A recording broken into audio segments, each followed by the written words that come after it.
Hello दोस्तों, आप सभी का स्वागत है इस यूट्यूब चैनल पे। हम लोग एलडीसी का पेपर सॉल्व कर रहे थे जो अधीनस्थ बोर्ड ने 2018 में करवाया था 12 तारीख को। ठीक है, उस पेपर के अपन ने 1 से 25 तक क्वेश्चन सॉल्व किए थे। अभी अपन करेंगे 26 से जो 25 क्वेश्चन बचे हुए वो अपन इस क्लास में हल करने वाले हैं। ठीक है, इसके बाद में आपके 2 पेपर और थे एलडीसी के, वो भी नेक्स्ट क्लास में मैं करवा दूंगा। तो देखिए, यहाँ पे अपन देखते हैं पहला प्रश्न। इसमें कह रहा है कि दिए गए चित्र में यदि बी से डी ये वाली लाइन, आर से एस ये, बी डी और पी क्यू ये तीनों के हैं आपस में समांतर हैं। सी पी और पी डी, सी से पी और पी से डी 11-11 है। ए से आर और आर से डी 3-3 सेंटीमीटर है। और ये जो साइड अपने को दी गई है बी से डी, ये एक्स है, आर से एस वाई है और पी से क्यू जेड है। तो अपने को वाई अनुपात जेड, वाई और जेड का अनुपात पूछा है। देखिए, अपन ट्राइंगल की यदि बात करें, ये अपने पास एक ट्राइंगल है एबीसी। ठीक है, यदि ये इसके मिड पॉइंट है, डी और ई इसके यदि मध्य बिंदु होंगे, ठीक है, ये वाली लाइन, ये दोनों जो है मध्य बिंदु होंगे, तो ये क्या होंगे, आपस में समांतर होंगे। ये कौन, दोनों जो ट्राइंगल होंगे, एक तो अपने पास है ए डी ई, दूसरा अपने पास है बड़े वाला ट्राइंगल ए बी सी। तो ए जो एंगल है ना दोनों में, वो आपस में क्या है, बराबर है, सेम एंगल है। अब ये दोनों पैरेलल होंगे तो ये डी वाला एंगल और बी वाला एंगल आपस में बराबर होंगे, ई वाला इस सी वाले के बराबर होगा। ठीक है, तो तीनों जो एंगल्स इक्वल हो जाते हैं, तो ये दोनों जो लाइन है वो आपस में क्या हो जाते हैं, दोनों त्रिभुज समरूप हो जाते हैं। ठीक है, दूसरा देखिए, ये आपको मध्य बिंदु दिए गए हैं, तो ये जो साइड है ना, ये इस पूरी ए बी की क्या होगी, हाफ होगी। ये 1 होगी तो पूरी कितनी होगी, 2 होगी। तो आपके पास जो साइड है, ये दो कोण आपके पास क्या थे, बराबर। इसका ये एंगल और इसका डी है वो किसके बराबर था, बी के। ठीक है, तो ये जो आपके पास रेशियो है, ये जो 1 है ये पूरी 2 है, तो ये भी 1 होगी, तो ये पूरी कितनी होगी, 2। तो ये जो साइड आपके पास है डी से ई, ये 1 होगी, तो ये बी से ई आपके सी जो है वो आपके पास कितनी हो जाएगी, 2 हो जाएगी। यानी 1 और 2 का रेशियो इनमें आपस में होगा, कोई दिक्कत नहीं। तो सेम देखिए वही आकृति, बस इसको तिरछा कर दिया गया। यहाँ से देखिए सी से पी तक 11 है और पी से डी तक 11 है, यानी टोटल आपके पास ये कितनी है, 22। ठीक है, तो ये पी इसका मिड पॉइंट है और क्यू इसका मिड पॉइंट है। ठीक है, दोनों भुजाओं के जब मध्य बिंदु को मिला दिया गया, तो ये जो लाइन होगी ना, वो इस लाइन की क्या होगी, पैरेलल होगी। तो ये जो एंगल है वो दोनों में कॉमन है। ये पी जो एंगल है वो इसके बराबर होगा और क्यू जो एंगल है वो इसके बराबर होगा। यदि इन दोनों साइड का रेशियो 1:2 का है, तो इनका भी कितना होगा, 1:2 का। यानी ये 1 होगी तो ये कितनी होगी अपने पास, 2। ऐसे देखिए, ये 3 है और ये पूरी कितनी है, 3 और 3 6 है, तो 1 और 2 का अनुपात है। तो ये 1 होगी तो ये भी कितनी होगी, 2। ठीक है, अब यहाँ से आप जब तुलना करोगे तो आपके पास देखिए, ये तो x तो दोनों से 2-2 आ रही है, इनका रेशियो कितना है, 2 और 1 का, और इसका रेशियो भी कितना है, 2 और 1 का।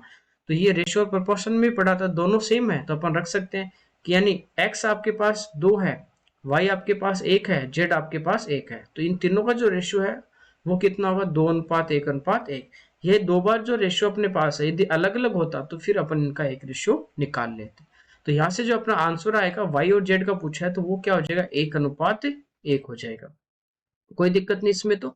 ठीक है, अगला देखिए, यहाँ पे देखिए, दो यदि ट्राइंगल आपके पास सिमिलर होते हैं तो उनकी भुजाओं का जो अनुपात होता है, यानी AD अपॉन AB, ये बराबर होगा आपका DE अपॉन BC। यानी जो एंगल आपके पास इक्वल है, उनके बीच के साइड का जो अनुपात है वो भी आपस में क्या होता है, बराबर होता है। तो ये 1 और 2 के रेशियो में है, तो ये भी कितनी होंगी, 1 और 2 के रेशियो में होंगी। वही चीज थी। नेक्स्ट देखते हैं, यहाँ पे कह रहा है कि एक आयत ABCD के विकर्ण O पे प्रतिच्छेद करते हैं। ये अपने पास एक आयत है, इसके जो दो विकर्ण है ये आपस में कहाँ पे काट रहे हैं, एक दूसरे को O पे। ये A है, ये अपने पास B है, ये अपने पास C और ये अपने पास D। अब कह रहा है कि BOC ये अपने पास 68 डिग्री है। इसके बाद कह रहा है ODA कितना होगा। देखिए, ODA हमेशा बीच वाला आपको एंगल निकालना होता है, ODA यानी ये बीच में कौन है, D। यानी एक साइड आपकी O से जाएगी D की तरफ, फिर D से A की तरफ, तो O से D और D से A, यानी बीच में कौन सा एंगल बनेगा, D पे। ये एंगल निकालना है। देखिए, आमने सामने की शीर्षाभिमुख कोण जो होते हैं अल्टरनेट, वो आपस में क्या होते हैं, बराबर। ये 68, तो ये भी कितना होता है, 68। दोनों विकर्ण क्या होते हैं, बराबर काटेंगे। तो ये साइड और ये साइड इक्वल है, तो इसके सामने का ये कोण, इसके सामने का ये कोण, दोनों आपस में क्या होंगे, बराबर। एक त्रिभुज में, इस त्रिभुज में तीनों कोणों का योग कितना होता है, 180। इसमें से ये कितना है, 68, ये माइनस कर देंगे तो बाकी जो अपने पास एंगल होगा वो कितना बचेगा, 112 बचेगा। और ये दोनों बराबर होंगे तो 112 में आप 2 का भाग देते हो तो प्रत्येक कोण आपका कितना आ जाएगा, 56 डिग्री का आ जाएगा। ओके, नेक्स्ट देखिए, 4 भिन्न असरेखीय बिंदुओं से कितनी सीधी रेखाएं खींची जा सकती है। ठीक है, कोलिनियर नहीं, नॉन कोलिनियर। देखिए 4 अलग अलग बिंदु आपके पास, जैसे इस टाइप से सीधी रेखा, जैसे इन दोनों से एक खींच दी, इन दोनों से एक खींच दी, ऐसे इन दोनों से एक खींच दी, इन दोनों से एक खींच दी, 4। एक इन दो से खींच सकते हैं, एक इन दो से खींच सकते हैं, कितनी आ गई, 6। इसके अलावा कोई भी आप नहीं खींच सकते हो। तो 4 ऐसे रेखीय बिंदुओं से कितनी लाइन खींची जा सकती है, तो वो खींची जाती है 6। ओके, ये चीजें तो आपको याद ही रखनी। अगला देखिए, सेम इसी पेपर में जब 25 क्वेश्चन अपन सोल्व किए थे तो वहां पे आपको बोला कि एक छूट पी दे रहा है, एक छूट क्यू दे रहा है, तो समतुल्य जो छूट है आपका, जो डिस्काउंट था सिंगल डिस्काउंट, उसका फॉर्मूला पूछा था। यहाँ पे आपको 3 छूट देके उनका एक छूट पूछिए। तो देखिए फॉर्मूला अपने पास क्या बना था, P plus Q minus P Q upon 100, यही था। पहले 10 से P की जगह Q की जगह 20 रख दीजिए, इसी में 10 प्लस 20 माइनस 10 गुणा 20 बटे 100, 2 जीरो कट जाएंगी, ये 10 और 20 30 माइनस 2 यानी कितना आ जाएगा, यहाँ से इन दो की एक छूट है वो तो आ गई अपने पास 28%। ओके, तो इन दो की एक छूट कितनी आ गई, 28। अब इसको ले लेंगे P की जगह और तीसरी को ले लेंगे Q की जगह, वापस रखेंगे। तो P की जगह आप रख दीजिए 28, Q की जगह रख दीजिए 25 माइनस 28 इंटू 25 अपॉन 100, 25 से 4 बार, 4 से 7 बार, इन दोनों को ऐड कर दीजिए 53 और माइनस का 7 घटा दीजिए, यानी कितना आ जाएगा 46%। यानी एक ही पेपर में आपसे दो बार क्वेश्चन पूछा गया, एक में फॉर्मूला पूछ लिया, एक में वैल्यू देके आपको पहले पूछ ली। ठीक है, वो यदि आपका सही था तो आप इसको भी सही कर दोगे। अगला देखिए, एक धनराशि चक्रवृद्धि ब्याज से 5 वर्ष में दुगनी 8 गुनी। देखिए इस टाइप के जो क्वेश्चन है वो मैंने आपको सीआई में पढ़ाए हैं, काफी सारे क्वेश्चन इस टाइप के करवाए हैं। देखिए 5 साल में क्या हो गया, बेसिक से भी आपको बताया कैसे करने हैं, उसके बाद मैंने डायरेक्ट भी बताया, फॉर्मूले से भी बताया है ना। और जो जो भी मैंने टॉपिक बताए, सीआई, एसआई, प्रॉफिट लॉस, ठीक है, रेशियो प्रोपोर्शन, वो मैंने पूरा बेसिक से आपको टोटल जितने भी टाइप के बन रहे हो रहे हैं, मैंने खूब सारा उसमें मैटर आपको दिया है, वो भी फ्री ऑफ कॉस्ट में सारा पढ़ा रहा हूँ यूट्यूब पे। तो यहाँ पे देखिए 5 वर्ष में कितना हो गया, दुगना।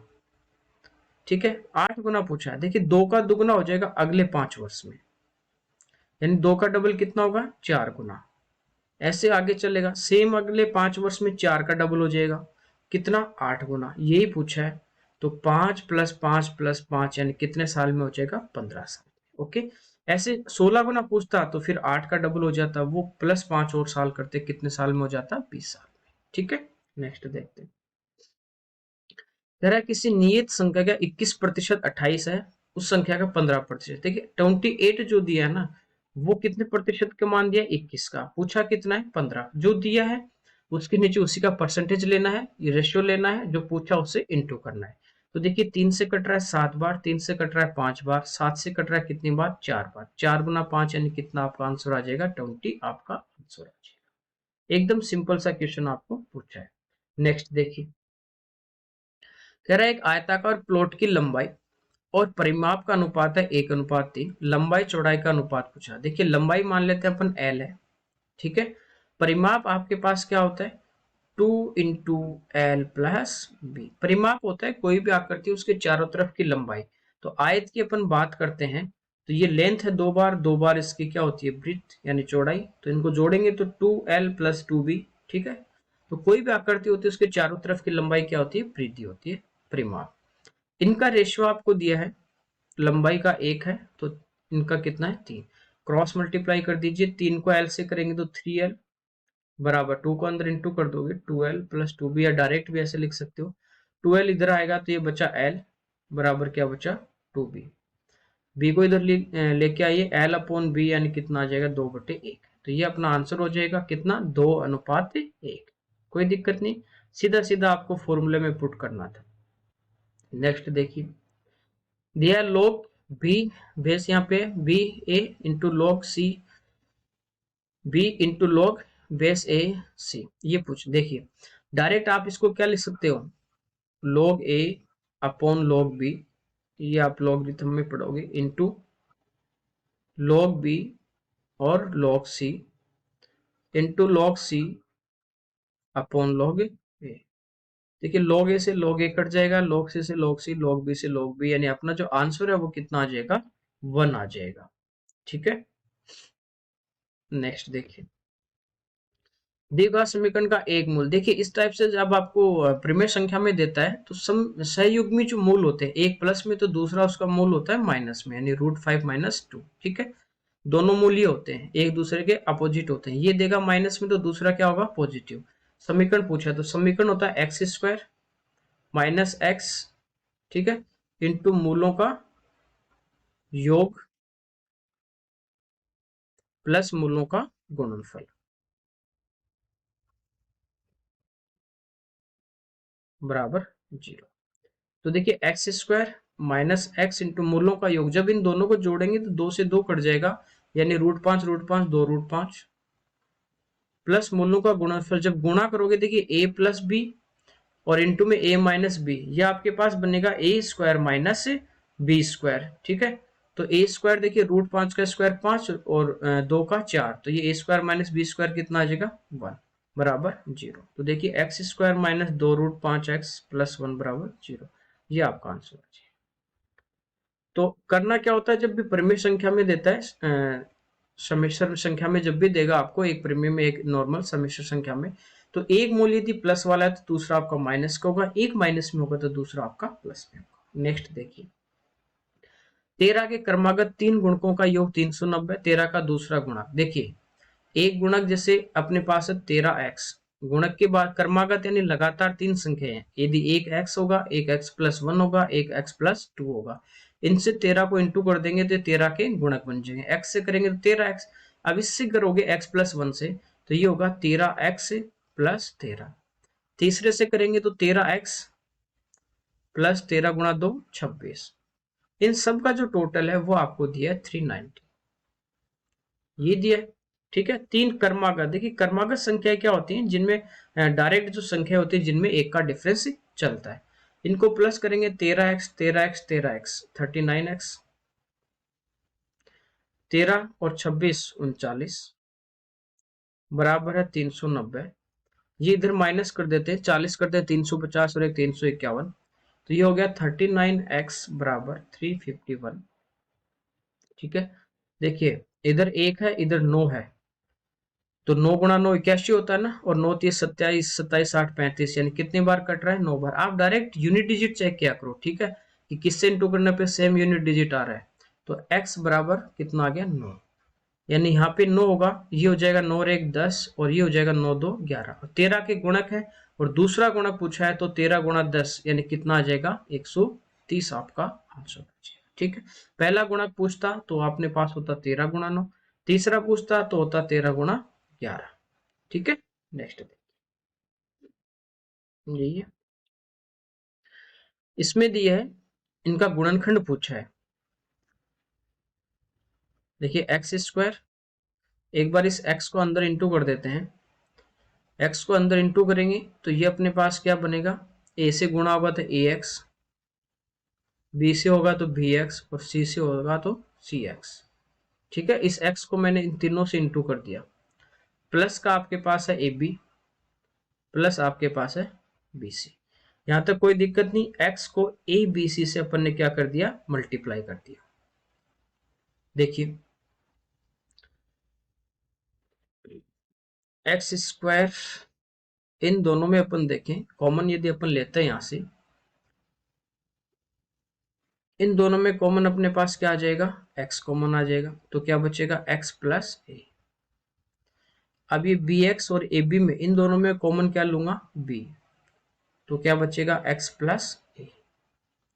इन दोनों में देखिए कॉमन क्या आ रहा है, यहाँ भी c है यहाँ भी c है, तो c को मैं बाहर लेता हूं तो इधर बचेगा x, इधर बचेगा अपने पास x प्लस b।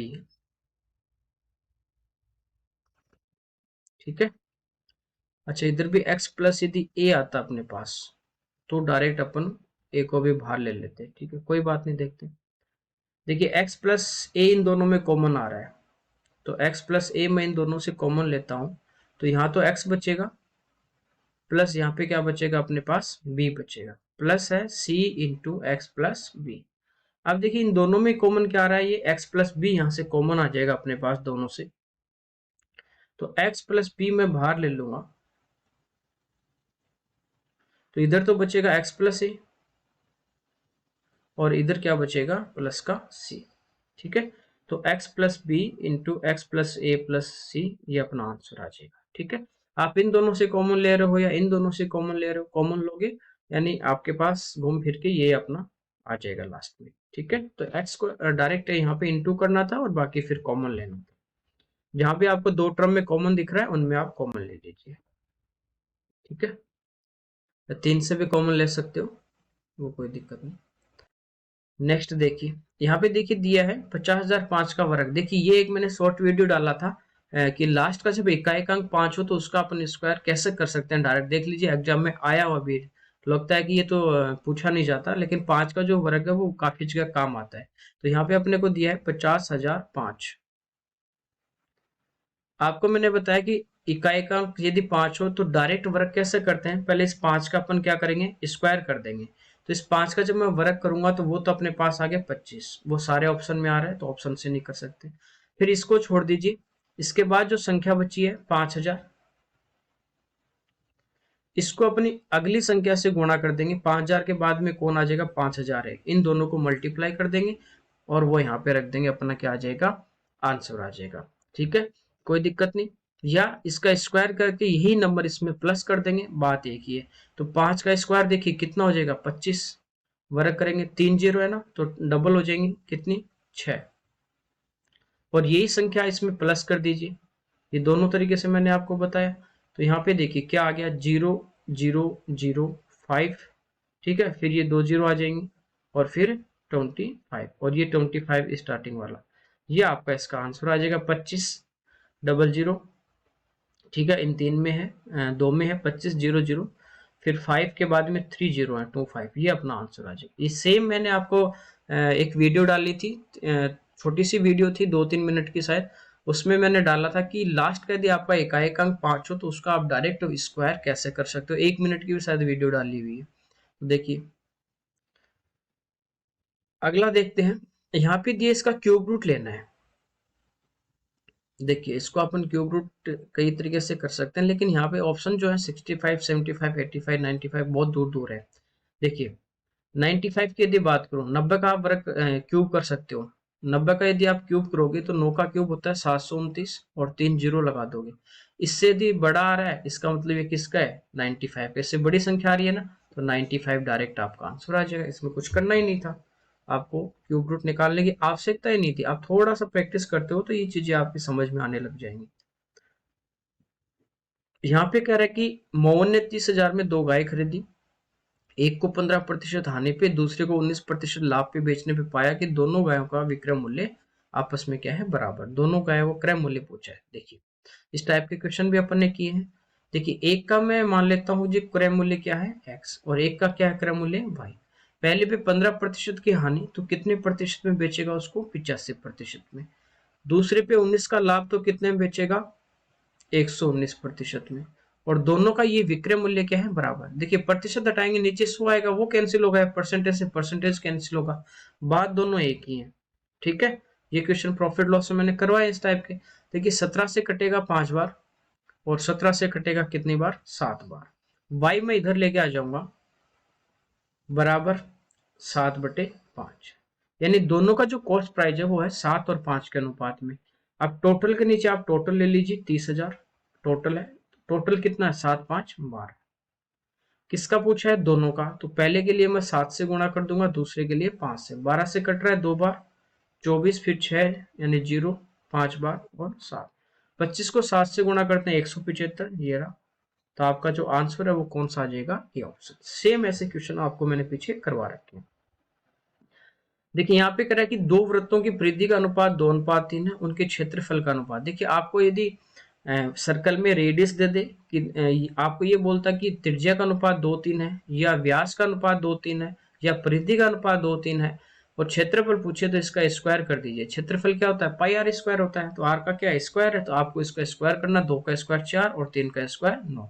आपको क्षेत्रफल दे के ये चीजें पूछे तो वर्गमूल ले लीजिए। ठीक है, अगला देखिए,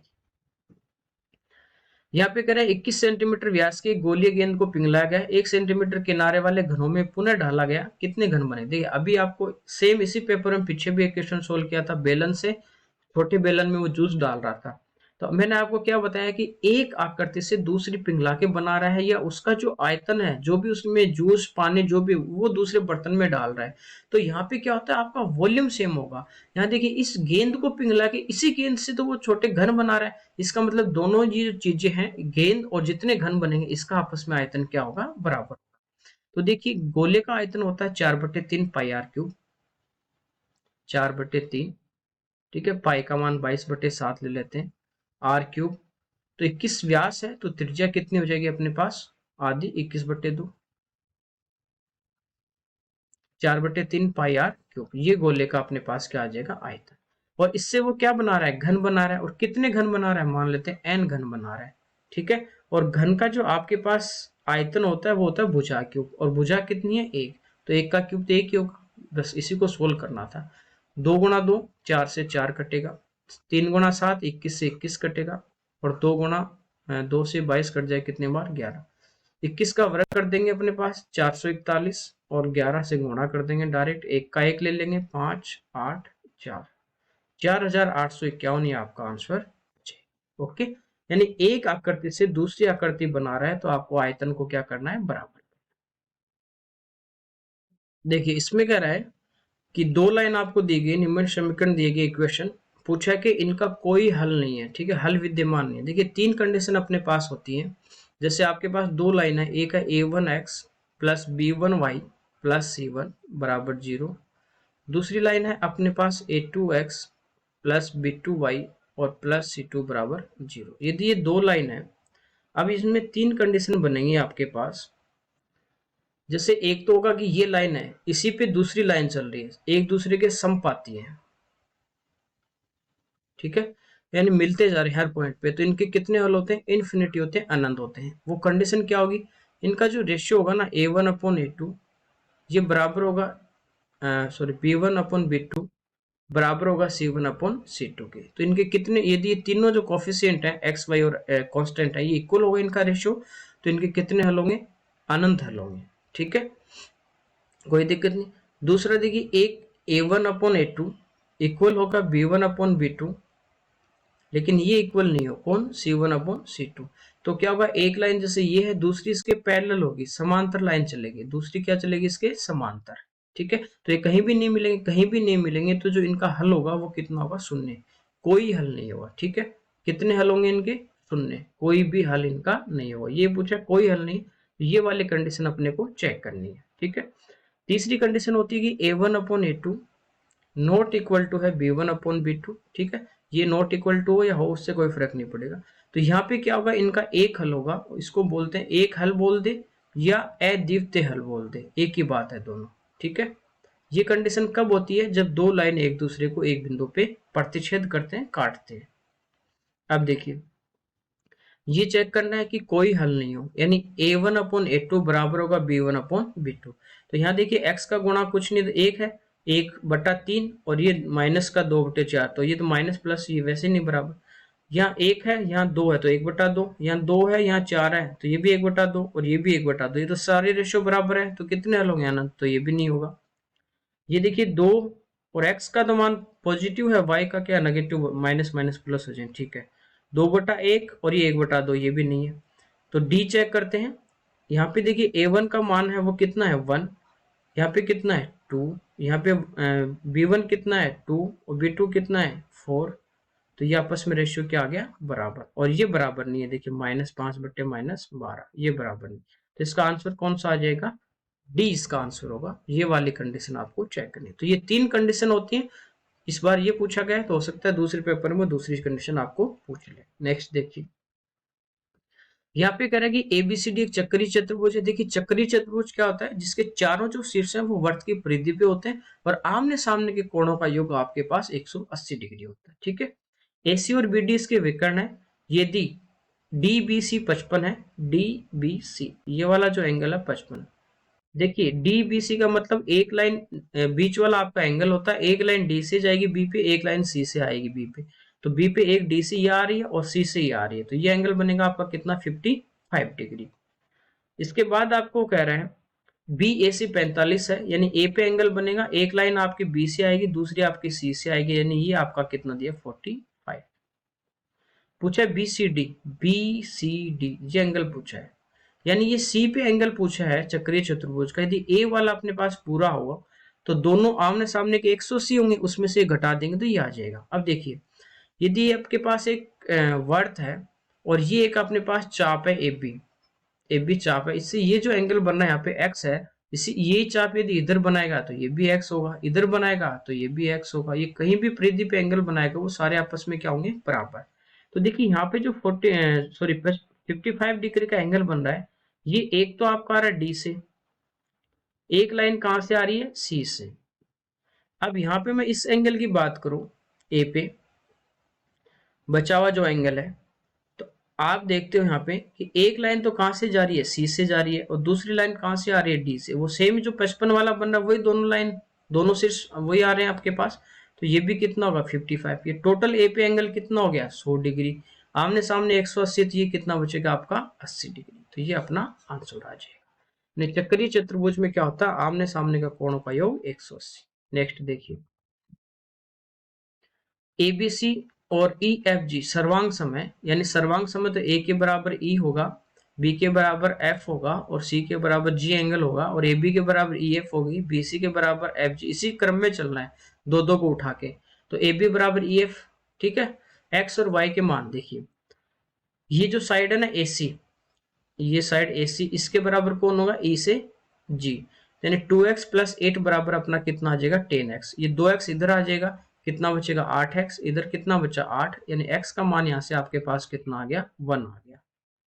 अब देखिए ऑप्शन में x का मान 1 है, वो एक से ज्यादा में है, इसमें भी 3 में है, तो y का मान निकाल ले। देखिए x का मान यहाँ पे 1 रखोगे, यहाँ पे 1 रखोगे, ये दोनों भी आपस में क्या है बराबर है, तो ये कितना हो गया y प्लस 2 बराबर 10 माइनस वाई, वाई इधर आके प्लस 2y, 2 आगे जाके 10 में से घटा देंगे 8, तो y का मान यहाँ से कितना आ गया 4, नहीं x का 1 है, y का कितना है 4, ये अपना। नेक्स्ट देखिए बिंदु P के निर्देशांक जो y एक्स पे स्थित है। देखिए मैंने क्या बताया, y एक्स पे हमेशा x क्या होगा आपको 0, पिछली क्लास में बताया, पिछले जो क्वेश्चन थे वहां भी ऐसे क्वेश्चन आए काफी। x एक्स पे y 0, y एक्स पे x 0। देखिए x का मान 0 कहाँ पे, एक ही ऑप्शन में, कुछ आगे चेक ही नहीं करना आपको। नेक्स्ट बाकी देखिए मूल बिंदु से वाई एक्स पे है, ये है अपना मूल बिंदु से वाई एक्स पे दूरी 2 दिए, तो y का मान तो 2 हो गया और x का कितना हो गया 0। नेक्स्ट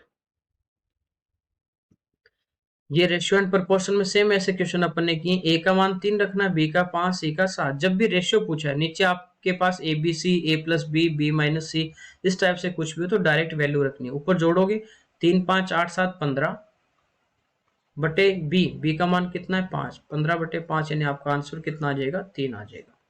नेक्स्ट देखिए एक घनाभ की लंबाई चौड़ाई ऊंचाई का योग l plus b plus h 20 दिया है, इसके विकर्ण की लंबाई, देखिए घनाभ का जो डायगोनल होता है विकर्ण वो होता है under root l square plus b square plus h square. संपूर्ण प्रश्नों का क्षेत्रफल, यानी संपूर्ण प्रश्न जो नीचे होता है लंबाई गुणा चौड़ाई वो सेम ऊपर होगा, तो वो दो होते हैं, वो होते हैं 2 इंटू संपूर्ण पृष्ठीय क्षेत्रफल l into b plus B into h plus h into l, ठीक है। और एक दिया इन तीनों की l plus b plus h, ये आपको दिया 20। तो देखिए ये भी क्वेश्चन किया था पिछले जो रेस्टोरेंट प्रोपोर्शन की लास्ट क्लास थी उसमें मैंने आपको करवाया था। तो l plus b plus h का यदि मैं होल स्क्वायर करूं, ये होगा l square plus b square plus h square plus 2 l b plus b h और प्लस एच, यही होगा। यहाँ पे अपने को इनकी वैल्यू क्या करनी है पुट करनी है। L plus b plus h 20 है, तो 20 का स्क्वायर कितना होगा 400 बराबर, देखिए डायगोनल आपको दिया है यहाँ पे ये 6 रूट 6, लेकिन जब इसका स्क्वायर करेंगे तो ये अंडर रूट हट जाएगा, तो इधर भी स्क्वायर कर देंगे, तो ये 6 का स्क्वायर 36, 36 गुणा 6 कितना आ जाएगा 216 प्लस 2, ये अपने को निकालना है मान l b plus b h plus h, इनकी मान तो पूछा है ना संपूर्ण पृष्ठीय क्षेत्रफल, ये तो इसका मान चाहिए। तो 216 है वो इधर आके आपका क्या हो जाएगा, माइनस हो जाएगा। ठीक है, तो ये अपने पास कितना आ जाएगा 184। तो ये आपका आंसर है। ओके, नेक्स्ट देखिए, जो फॉर्मूला है जितने भी मेंसुरेशन के उनके भी मैं आपको कल शायद उसकी क्लास टोटल फॉर्मूलाज की मैं आपको अपलोड कर दूंगा। यहाँ पे देखिए ये दिया अपने को लॉग में दिया है, log 10 बेस दिया है हमें। देखिए इस टाइप से आपके पास हो log a की पावर b बराबर x, तो इसको अपन यूं लिख सकते हैं b बराबर a की पावर x। ठीक है, ये इसकी प्रॉपर्टी होती है। देखिए log ये मान लीजिए अपने पास 10 है वो a है और ये पूरा अपने पास b है। ठीक है, तो बराबर में क्या है 0 है x की जगह। तो आपको मैंने क्या बताया, ये जो ऊपर है ना b की जगह, ये तो यूं का यूं इधर रह जाएगा log 2 और ये है log 4x, बेस में 4 फिर x बराबर। देखिए ये b तो यहाँ पे रह जाएगा और ये a आगे चला जाएगा, तो a की जगह कौन है 10, ये आगे जाएगा और ये इसकी पावर में आ जाता है, तो 10 की पावर 0 हो जाएगा और 10 की पावर 0 यानी कितना आ गया 1। फिर वापस मैं इस 2 को तो क्या ले लूंगा, ये जो अपने पास 2 है इसको तो मैं a ले लूंगा और ये पूरा क्या हो जाएगा b, तो ये तो यहीं पे रहेगा, यानी log 4 बेस है 4x बराबर। अब ये a आगे जाएगा और ये इसकी पावर में आ जाएगा, a की जगह कौन है 2, तो ये हो जाएगा 2 की पावर 1 यानी कितना 2। अगली बार अपने पास देखिए a की जगह 4 है, ये आगे जाएगा और b की जगह x है, ये यहीं पे रह जाएगा, तो x बराबर ये 4 आगे चला जाएगा तो ये 4 का वर्ग हो जाएगा, यानी x का जो मान है वो आपका कितना आ जाएगा 16। तो ये एक log की प्रॉपर्टी होती है कि log बेस a b बराबर कितना हो जाए x, log बेस a पर b बराबर कितना होता है x, तो ये होता है b बराबर a की पावर x, ये प्रॉपर्टी होती है। ये आप कंपैरिजन करके भी इसको कर सकते हो, जैसे 0 है वो क्या होता है log 1 बेस 1 पे 1 पे। तो यहाँ पे देखिए कंपैरिजन जब भी आप करोगे तो इसके बराबर में कितना आ जाएगा 1 आ जाएगा, फिर आप कंपैरिजन कर लीजिए, कंपैरिजन से भी कर सकते हो या इस प्रॉपर्टी से आप डायरेक्ट भी कर सकते हो। नेक्स्ट देखते हैं, इसमें कह रहा है कि राज ने 37,500 के साथ एक व्यापार शुरू किया, कुछ समय बाद उमेद 50,000 के साथ व्यापार में शामिल हो गया, 1 वर्ष के पश्चात उन्होंने लाभ को बराबर हिस्सों में बांटा, उम्मीद कितने महीने बाद व्यापार में शामिल। देखिए आपको बताया था पिछला पेपर था उसमें ऐसा क्वेश्चन आया था, तो वहां मैंने आपको क्या बताया कि यदि ये समान पैसे लगा रहे हैं तो प्रॉफिट जो होता है ना लाभ, वो हमेशा समय के रेशियो में बांटा जाएगा, और यदि इक्वल जैसे दोनों एक एक साल के लिए लगा रहे हैं तो जो लाभ होगा वो इनके जो भी पैसा लगा रहे हैं अमाउंट लगा रहे हैं उसके रेशियो में बांटा जाएगा। लेकिन दोनों ही यदि चीज अलग अलग हो, जो अमाउंट है और जो टाइम है दोनों अलग अलग हो, तो इनके मल्टीप्लाई में बांटा जाएगा। ठीक है, तो मैं यहाँ से डायरेक्ट रेशियो की बात करता हूँ। देखिए 2 जीरो से मैं 2 जीरो काट दूंगा, ये 25 से कट जाएगा एक बार, ठीक है, और फिर 5 बार, ये 25 से कट जाएगा 2 और 0 20, फिर 5 से कटेगा 3, 5 से कटेगा 4, यानी इन्होंने जो अमाउंट लगाया वो लगाया 3 और 4 के अनुपात में। कोई दिक्कत नहीं, रुपए लेके आप कीजिए, आप इससे कीजिए रेशियो से तो डायरेक्ट मतलब छोटा होगा, कैलकुलेशन कम होगी। ठीक है, इतना इंटू नहीं करना। अब देखिए ये तो अमाउंट का है, टाइम भी इनका क्या है अलग अलग, तो आपको क्या बताया कि टाइम और अमाउंट अलग अलग हो तो उन दोनों का जो मल्टीपल होता है उसके अनुपात में क्या बांटते हैं अपन, लाभ बांटते हैं। तो ये कह रहा है कि इनका जो लाभ है ना वो बराबर बांटा गया है, यानी जो प्रॉफिट का जो रेशियो था वो इनका बराबर था 1:1। ये कब हो सकता है, जब 4 इधर हो आपके पास 3 इधर हो। ठीक है, तो ये 4 गुणा 3 12, 4 गुणा 3 12, ये क्या हो जाएगा इक्वल रेशियो में अपन बांट देंगे, यही होगा। यानी ये 4 महीने के लिए पैसे लगाएगा तो ये 3 महीने के लिए लगाएगा। अब देखिए यहाँ पे कहा था कि राज ने व्यापार प्रारंभ किया, ये राज अपने पास, ये अपने पास उमेद है, तो इसने पूरे 1 साल लगाया, 1 साल यानी 12 महीने लगाया, तो 4 की वैल्यू 12 है तो 1 की वैल्यू अपने पास यहाँ से देखिए 4 की 12 है तो 1 की कितनी आ गई 3, तो 3 की कितनी आ जाएगी 9, यानी उमेद ने कितने महीने धन लगाया 9 महीने लगाया, 9 महीने इसने लगाए। ये ध्यान रखना, इस टाइप का जब भी क्वेश्चन आता है तो ये वर्ड जो आपके ध्यान रखना, एक तो आपको ये पूछे कि कितने महीने तक उसका पैसा उमेद ने पैसा लगाया, तब तो आपका आंसर आ जाता है कि उसने 9 महीने के लिए पैसा लगाया। लेकिन उसने पूछा कि कुछ समय बाद वो शामिल हुआ, तो बताइए उमेद कितने महीने बाद व्यापार में आए, ये पूछा है। तो देखिए 9 महीने तक वो 1 साल में से 9 महीने उसने पैसा लगाया, तो कितने दिन बाद आया होगा, 12 में से 9 घटा तो कितने महीने बाद आया 3 महीने बाद। तो ये लाइन जरूर ध्यान रखना। एक तो ये पूछे कितने महीने बाद आया, और एक ये पूछ ले आपको कितने महीने तक उसने पैसा लगाया, दोनों में डिफरेंस है। नेक्स्ट देखिए, ये भी आपको इस टाइप का क्वेश्चन करवाए। एक व्यक्ति ने 1 रुपए में 3 टॉफी खरीदी, तो एक का मूल्य कितना होगा, 1/3। 1 रुपए में कितनी टॉफियां बेचेगी, 50% का लाभ, यानी लाभ 50 का चाहिए तो कितना हो जाएगा, 100 प्लस प्रॉफिट। ठीक है, 50 से 3 बार कट जाएगा, 50 से 2 बार कटेगा, 3 से 3 कटेगा, यानी 1/2 आ गया, यानी 1 रुपए में कितनी बेचेगा, 2। ये पूछा 1 रुपए में कितनी बेचेगा, 1 रुपए में कितनी बेचेगा, 2 टॉफी बेचेगा। तो ये आपका पूरा मैंने करवा दिया है एलडीसी, जो 12 तारीख को हुआ था। नेक्स्ट जो है अपना वो शायद 9 सितंबर को हुआ था, वो वाला मैं 2 पार्ट में करवा दूंगा। ठीक है, ओके, थैंक यू एवरीवन।